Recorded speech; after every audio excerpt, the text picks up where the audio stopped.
Masters welcome to spiritual science YouTube channel.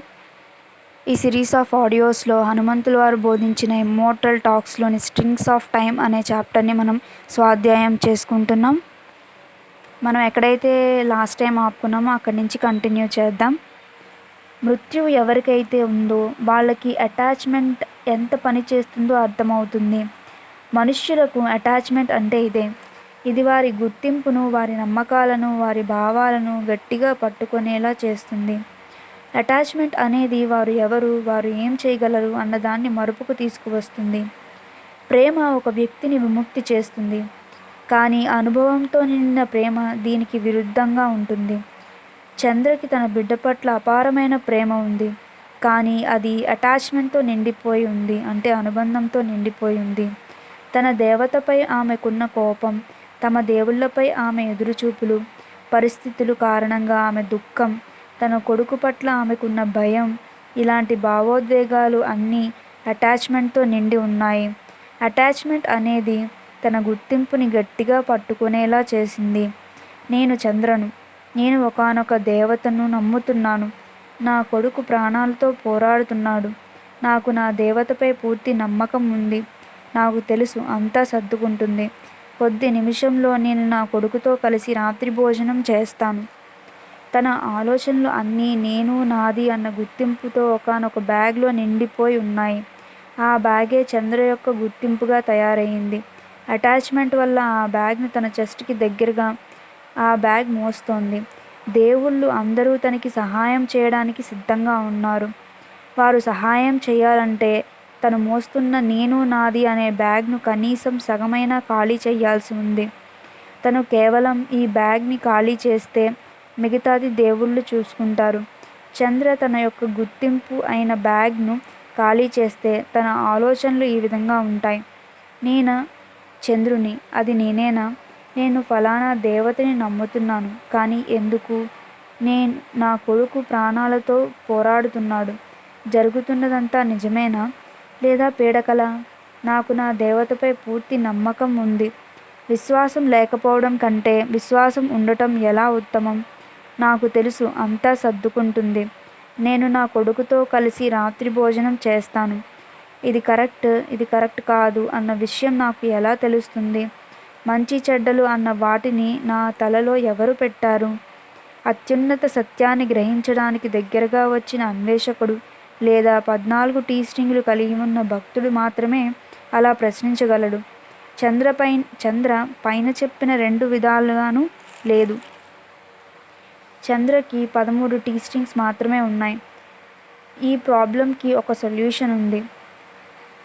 అదేమిటంటే ఆ ఉపాయంతో తన అటాచ్మెంట్ని బ్రేక్ చేసి కొంత సమయం వరకు తన ఐడెంటిటీని విడిచిపెట్టగలదు. అది ఏమిటంటే కొద్ది సమయం పాటు ప్రియమైన కొడుకు మరణం లేదా ఏదైనా విషాదం చోటు చేసుకోవడం లాంటివి జరిగితే తన ఆత్మ 2గా విడిపడుతుంది.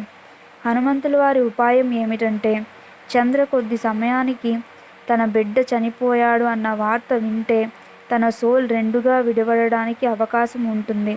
తన కొడుకు యొక్క సోల్ని తనని విడిచి వెళ్ళిపోయిన తన ప్రాణ మాత్రం పోలేదు. తన కొడుకు యొక్క సోల్ విడిచిపెట్టిపోయినా తన ప్రాణ మాత్రం పోలేదు. ప్రాణ ఎప్పుడూ కూడా తన సోల్ తిరిగి వస్తుంది అని ఎదురు చూస్తుంది. తన ప్రాణ పోవడానికి ఇంకా 4 నిమిషాల టైం ఉంది. హనుమంతుల వారు ఏం చేశారంటే పవనదేవుణ్ణి ప్రార్థించారు, కొంత సమయానికి తన కొడుకు యొక్క దేహాన్ని విడిచి వెళ్ళు అని. అప్పుడు పవనదేవుడు, ఇది చాలా క్రూరమైన పని. తన కొడుకుకి ఇంకా 4 నిమిషాల టైం ఉంది. నువ్వు కొడుకు యొక్క ప్రాణాన్ని రక్షించడానికి చూడాలి కానీ ఇలా నన్ను తన దేహం నుంచి వెళ్ళిపోమ్మని ఎందుకు చెబుతున్నావు అని అడిగారు పవనదేవుడు. 4 నిమిషాల పాటు శ్వాస తీసుకొని తన కొడుకుని అన్నారు పవనదేవుడు, నేను మీకు చేతులు జోడించి నమస్కరిస్తున్నాను. ఆ బాలుడిని కాపాడాలంటే ఇది ఒక్క మార్గం మాత్రమే ఉంది అని అన్నారు హనుమంతుల వారు. కదులుతూ వస్తున్న సుడిగుండం ఒక్కసారిగా ఆగిపోయింది. బాలుడి శ్వాస కూడా ఆగిపోయింది. చంద్ర ఇల్లు మొత్తం గాలి లేనట్టు అయిపోయింది. పవనదేవుడు తన కొడుకు దేహం నుంచి వెళ్ళిపోయారు. చార్లతన్ డాక్టర్ చంద్ర కొడుకు చనిపోయాడు అని నిర్ధారించింది. దృఢంగా ఉండు అని చార్లతన్ చంద్ర భర్తకి నచ్చచెప్పాడు. చంద్ర మొత్తం విశ్వాసం, నమ్మకం కోల్పోయింది. ఆమె చెవులు చెవిటివైపోయాయి. ఆమె కళ్ళు పెద్దవిగా అయ్యాయి. ఆమె బిడ్డ మృత్యువుతో పోరాడుతుండగా ఇరుగు పొరుగు వారు గుమిగూడారు. ఇరుగు పొరుగు మహిళలు ఏడవడం ప్రారంభించారు. చంద్ర ఏడవకుండా అలా షాక్లో ఉండిపోవడం చూసి ఆమెను కదిల్చారు.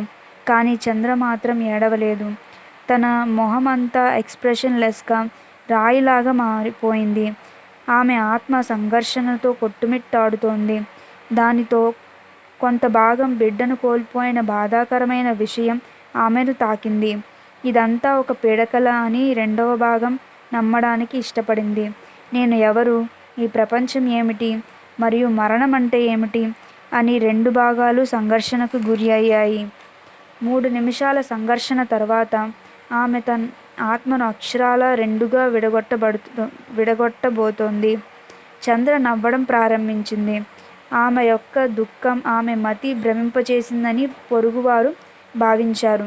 ఇక్కడ చంద్ర ఎందుకు నవ్విందంటే, చంద్ర యొక్క సోల్ C6 C7గా స్ప్లిట్ అయిపోయింది. C6 అనే సోల్ చంద్ర యొక్క బాడీలోకి వెళ్తే C7 అనే సోల్ తన కొడుకులోకి వచ్చింది. C6 అనే సోలు జంతు ప్రవృత్తిని కలిగి ఉండడం వల్ల చంద్ర నవ్వడం ప్రారంభించింది. ఇరుగు పొరుగు వారందరూ చంద్రని నార్మల్ స్టేట్కి తీసుకురావాలని ప్రయత్నించారు. ఏడు చంద్ర, ఏడు, ఏడు, నీ కొడుకు మరణించాడు అని తట్టి చెబుతున్నారు. ఇంకా ఆఖరి 4వ నిమిషం రానే వచ్చింది. తన కొడుకు యొక్క చల్లని దేహానికి ఇంకా కొద్ది సెకండ్లు మాత్రమే మిగిలి ఉంది. తన కొడుకు యొక్క శరీరం తన ఆత్మ రావడానికి ఎదురు చూస్తుంది. ఇంకా తన కొడుకు యొక్క శరీరం విశ్వాసం కోల్పోయింది. ఇంకా తాను రాడు అనుకుంది. కుళ్ళిపోవడానికి కొన్ని సెకండ్లు మాత్రమే మిగిలి ఉంది. ఒక్కసారి శరీరం తలుపు మూస్తే దేవతలు కూడా ఆత్మకు ప్రవేశం ఇవ్వలేరు. Thank you masters.